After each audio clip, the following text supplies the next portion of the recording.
तुम जवान हो रहे हो, माता पिता बूढ़े हो रहे हैं, क्या क्या उनके घुटनों में वो ताकत है पहले वाली? क्या कभी महसूस किए उनके आंखों के नीचे जो झुर्रियां? दिखावों को मत करो, अपने लिए पढ़ो, बेहतर तरीके से पढ़ो, क्योंकि आप लोगों को निश्चित रूप से आगे बढ़ना है। तैयारी तो बढ़िया कर रहे हैं ना मेरे प्यारे दोस्त? इस बात का विशेष ध्यान रखो कि अब वो समय नहीं है जैसे हम पहले छोटे होते थे, किताब लेके बैठे हैं माता पिता को दिखाने के लिए कि हाँ मैं पढ़ तो रहा हूं इतनी देर से। टीचर अगर घर पे कभी कभी आ जाते थे देखने के लिए, कुछ बच्चों के टीचर ऐसे होते थे कि घर तक वो संपर्क में आते थे कि हाँ हाँ बच्चा पढ़ता है कि नहीं। प्यारे दोस्त, तो उनको दिखाने के लिए या टीचर को ये दिखाने के लिए क्लास में कि हाँ मैं बहुत पढ़ता हूं। प्यारे बच्चे, अब हमारी स्थिति ऐसी है मेरे प्यारे वीर, हमारी स्थिति ऐसी है कि हमको दिखावा तो कम से कम नहीं करना। आखिर ये दिखावा क्यों? क्या माता पिता को दिखाऊं कि हाँ मैं पढ़ रहा हूं? क्या पिता को दिखाऊं? क्या अपने गुरुजनों को दिखाऊं? मेरे प्यारे दोस्त, वास्तविकता तो ये कहती है कि अब हम खुद जानते हैं कि हमें क्यों पढ़ना चाहिए और क्यों नहीं पढ़ना चाहिए। क्योंकि पढ़ने से सिलेक्शन भी हमारा होगा और ना पढ़ने से सिलेक्शन से वंचित भी हम ही रह जाएंगे। आप इस बात को बेहतर तरीके से समझने की कोशिश करो मेरे प्यारे वीर कि कंपटीशन बहुत ज्यादा है और इस कंपटीशन के युग में दूसरे विद्यार्थी से आगे निकलने का मतलब एक ही चीज होगी कि तुम्हें उससे ज्यादा पढ़ना पड़ेगा। खुद अपने आप से सोचो मेरे भाई कि अगर एक व्यक्ति जो तुमसे ज्यादा होशियार है वो व्यक्ति 6 घंटे पढ़ता है, एक हम हैं जो उससे कम भी है और फिर भी 1 घंटा ही पढ़ रहे हैं, क्या हम उससे आगे इस कंपटीशन में निकल सकते हैं? प्यारे दोस्त, नहीं, बिल्कुल नहीं।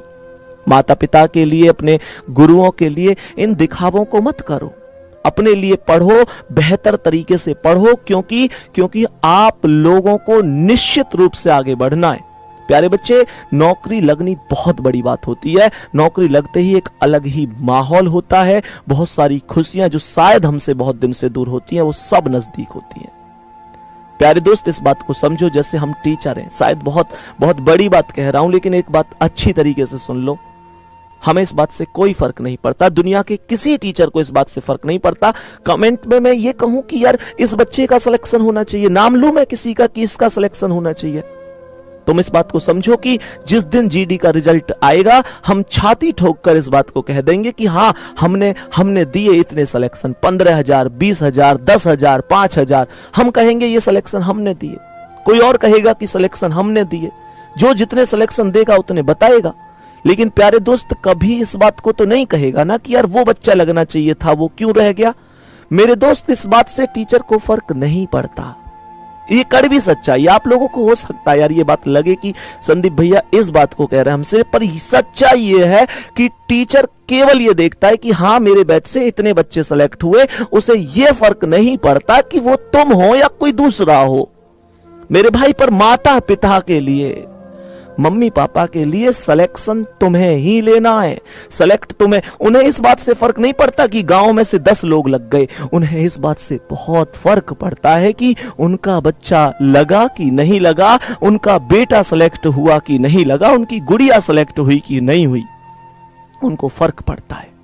मेरे प्यारे दोस्त, अगर आप उनके बुढ़ापे की लाठी हैं तो ये मजबूत लाठी बननी है ना यार, एक कमजोर क्यों? पापा मम्मी ने कितने दिन से खुशियां नहीं देखी, सोचो। सब कुछ तो वो हमारे लिए कर रहे हैं।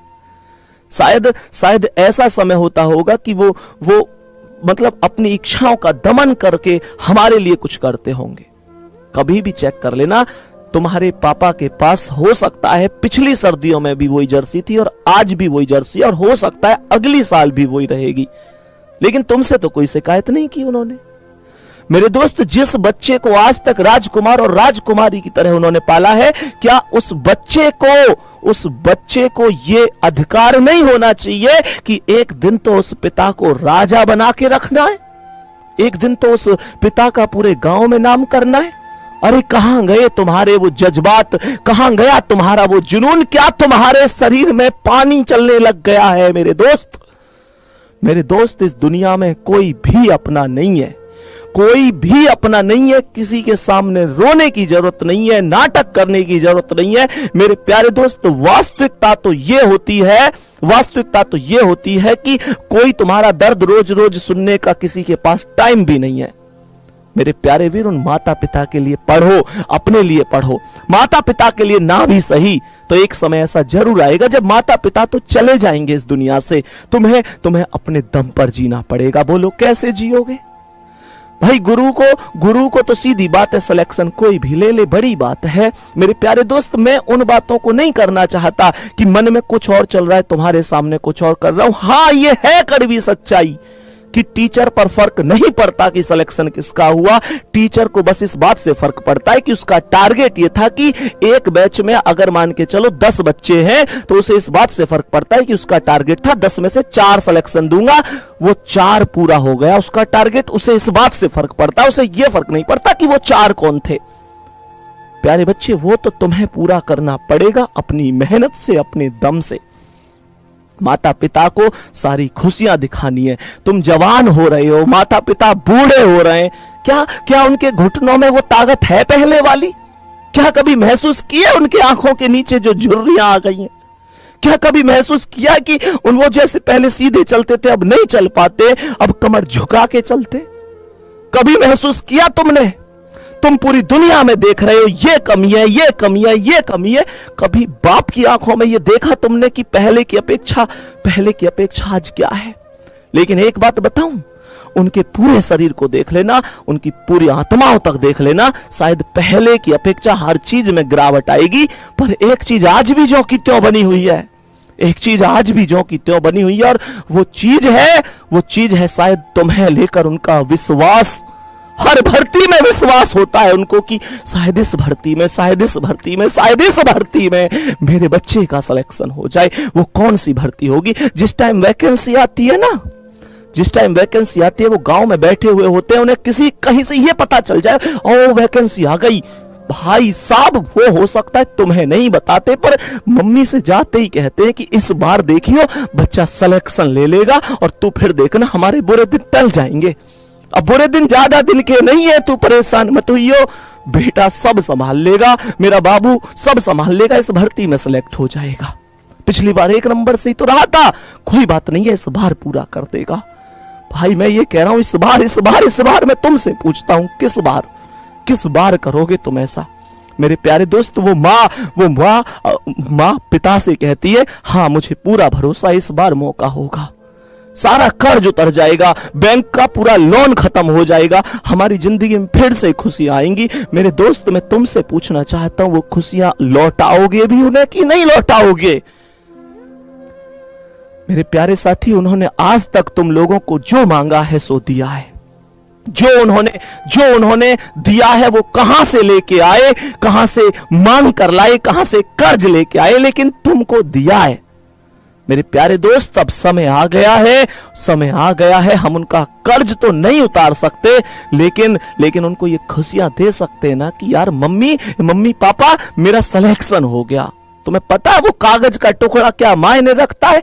जब कागज का टुकड़ा जिसे जॉइन लेटर कहते हैं ना, जिस दिन इस जॉइन लेटर को लेकर तुम मम्मी पापा के पास जाओगे ना और उनसे कहोगे लो मेरा सिलेक्शन हो गया मम्मी पापा, उस दिन तुम ये देखना, उन्हें ये लगेगा कि पूरी जिंदगी की असली कमाई तो उन्होंने अब प्राप्त करी है। मेरे प्यारे दोस्त, कोई धन कितना कमा ले, कोई कुछ भी कर ले, लेकिन जब औलाद कामयाब होती है ना, वो दुनिया की एक तरफ की खुशी होती है, और वो खुशी तुम्हें देनी है उनको, तुम पर डिपेंड करता है। मेरे भाई, दिखावा मत करो, पढ़ाई करो, मेहनत तुम्हें करनी है, निश्चित रूप से आगे बढ़ना है, बाकी तुम लोगों पर डिपेंड करता है। ठीक है, तो प्यारे बच्चे, अगली क्लास में नए टॉपिक से सोमवार को मिलेंगे, सोमवार को क्लास होगी। जय हिंद, जय भारत, बाय बाय।